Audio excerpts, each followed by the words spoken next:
क्या आपने कभी किसी ऐसी हवेली के बारे में सुना है जहां जाने वाला कभी लौटकर नहीं आता? आज जानिए राजस्थान की उस काली हवेली की सच्ची कहानी, जहां हर पूर्णिमा की रात आत्मा जागती है। राजस्थान के बीकानेर जिले के पास एक छोटा सा गांव है, किशनपुर। इस गांव के बाहर एक पुरानी उजड़ी हुई हवेली है जिसे लोग काली हवेली कहते हैं। गांव वालों का मानना है कि उस हवेली में रात के बाद कोई नहीं जाता, और जो गया वो गुमनामी के अंधेरे में सदा के लिए गुम हो गया, कभी लौटकर नहीं आया। ये कहानी दुलाराम, एक बूढ़े किसान, ने सुनाई थी जो हवेली के पास की जमीन पर खेती करता था।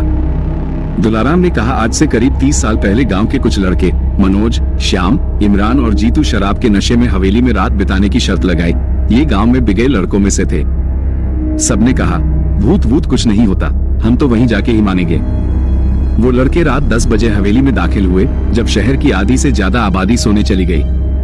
उनके पास टॉर्च, माचिस और एक कैमरा था, ताकि कोई साया दिखे तो सबूत मिल सके।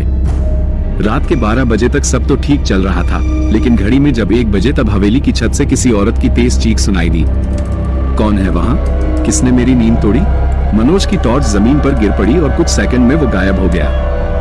बाकी भागने लगे, लेकिन हवेली का दरवाजा अंदर से बंद हो गया था। श्याम की आंखों के सामने एक सफेद साड़ी में खून से लथपथ औरत हवा में उड़ती हुई आई और बोली, तुम लोगों ने मेरी मौत का मजाक उड़ाया है, अब तुम्हें मैं जिंदा नहीं छोड़ूंगी।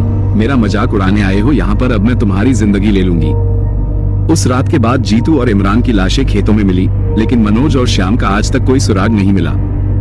गांव वालों का कहना है कि शायद वो दोनों उसी हवेली में कैद हो गए हैं और अब कभी नहीं लौटेंगे। गांव वालों के अनुसार हवेली की असली मालकिन राजकुमारी देवकला थी।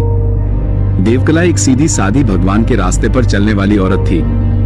देवकला का पति अयाशी था और उसे देवकला का उसके चीजों में रोकना टोकना पसंद नहीं था। इसी वजह से देवकला के पति ने उसे जिंदा हवेली में जला दिया था। ये मौत एक दर्दनाक मौत थी। तब से हर पूर्णिमा की रात उसकी आत्मा हवेली में भटकती है, और जो भी वहाँ हंसी मजाक करने जाता है वो वापस नहीं आता, उसका अंजाम बुरा होता है। तो दोस्तों, उम्मीद है अब सब ठीक है। हम बड़ी मेहनत से आपके पास ये वीडियो हर हफ्ते लेके आते हैं, इसलिए आपसे ये विनती है कि आप हमारे वीडियो को लाइक, शेयर और सब्सक्राइब करें, और है अगली कहानी देखना ना भूलें।